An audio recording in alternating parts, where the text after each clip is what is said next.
Imagine this. It's 1922, deep in the snowy forests of Bavaria. An entire family is slaughtered in their own home with a farming tool. But the killer doesn't run. He hides in the attic for days, watching them. After the axe falls, he stays. He milks the cows. He eats their food. He sleeps in their beds.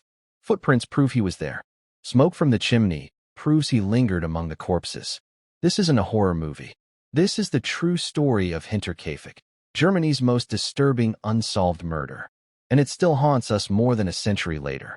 Post-World War I Germany was a country still bleeding. The war had ended 4 years earlier, but the scars remained. Economic hardship, displaced soldiers, and a deep sense of unease in the countryside. About 70 kilometers north of Munich, in the rolling hills between the villages of Gruber and Kaifeck, stood a small, isolated farmstead called Hinterkaifeck. It was no grand estate, just a modest house connected to a barn and stable, surrounded by woods and fields. The nearest neighbors were a long walk away. The farm belonged to Andreas Gruber, 63 years old. A tough, no-nonsense farmer with a reputation for being difficult and reclusive. His wife, Cäzilia Gruber, 72, managed the household. Their widowed daughter, Viktoria Gabriel, 35, lived there with her 2 children, 7-year-old Cäzilia, a lively girl who adored school, and 2-year-old Josef. Victoria's husband, Karl Gabriel, had supposedly been killed in the war in France, but his body was never recovered, a detail that would fuel wild theories later. The Grubers were relatively prosperous for the area. They owned the land outright and kept livestock, cows, horses, chickens, but they kept to themselves. Local gossip whispered darker things. Rumors of an incestuous relationship between Andreas and his daughter Viktoria. Some even believed little Josef was the result of that forbidden union, not Karl's child. In this quiet, isolated place, something evil was already watching. The first signs appeared in late February 1922.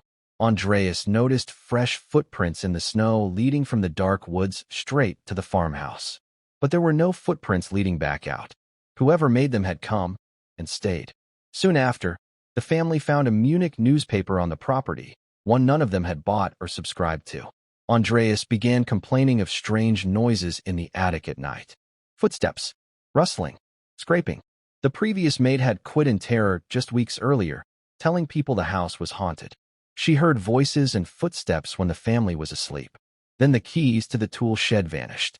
That shed held the family's heavy farming tools, including a mattock, a pickaxe-like implement used for breaking hard ground.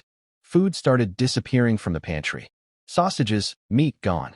The family grew uneasy, but they didn't call the police. Pride? Fear of looking foolish? We'll never know. These weren't random pranks.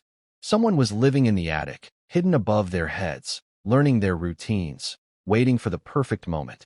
By the end of March, the stage was set for horror. On the afternoon of Friday, March 31st, the new maid arrived. Maria Baumgartner, 44 years old, from a nearby village. Her sister walked her to the farm around 5 p.m. Maria was looking forward to the job despite the isolation. She had no idea she had just stepped into a death trap. That evening, the family followed their usual routine. Dinner, chores. The children settled in. Sometime between 7:30 and 9 p.m., the killer struck. He knew the farm intimately. He likely used the mattock from the tool shed. The adults were lured to the barn one by one, probably through the connected stable. First Viktoria, then her mother Cäzilia, then Andreas. Finally, little 7-year-old Cäzilia. Each was brutally bludgeoned in the head, skulls crushed. The blows were savage and repeated. By Monday, April 4th, the outside world finally noticed something was wrong. 7-year-old Cäzilia had missed several days of school. The family failed to appear at church, where Viktoria sang in the choir. Mail was piling up at the post office. A search party of neighbors, led by local farmer Lorenz Schlittenbauer, went to check on them. What they found would haunt them forever. In the barn, for bodies stacked and hidden under hay, Andreas, Cäzilia, Viktoria, and young Cäzilia. In the house, Maria in her bed, and little Josef in his crib.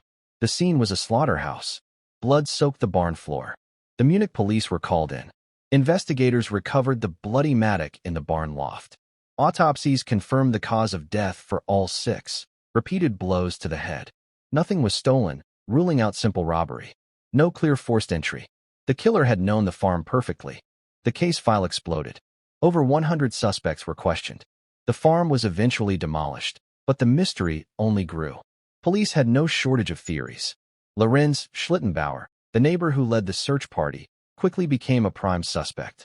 He had a history with Viktoria. He may have been Josef's biological father. There were land disputes and bad blood with Andreas. His behavior at the scene was odd, and his alibi shaky. He later sued people who accused him and won. Another wild theory: Carl Gabriel, Viktoria's dead husband. His body was never found in the war. Some believed he deserted, returned secretly, and slaughtered the family in a jealous rage, or to erase the evidence of Viktoria's new life. Others pointed to drifters or vagrants roaming post-war Germany, or local brothers with grudges. Some even suggested the murders were to cover up the rumored incest in the Gruber family. Decades later, in the 1980s, 2000s, fresh reviews of the files reportedly identified a strong prime suspect, but German privacy laws prevented naming them publicly. That person is now long dead. No confession, no smoking gun, just questions. Today, the Hinterkaifeck farm no longer exists. A simple memorial stone stands in the fields where it once was, remembering the 6 victims. But the story refuses to die. It lingers like the killer in the attic, a reminder that evil can hide in the most ordinary places, right above our heads, living among us. The footprints in the snow were never explained.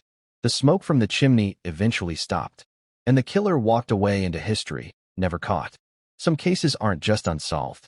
They're unfinished. What do you think happened at Hinterkaifeck? Thanks for watching. If this story chilled you, leave a comment with your theory, and subscribe for more true stories from the shadows of history.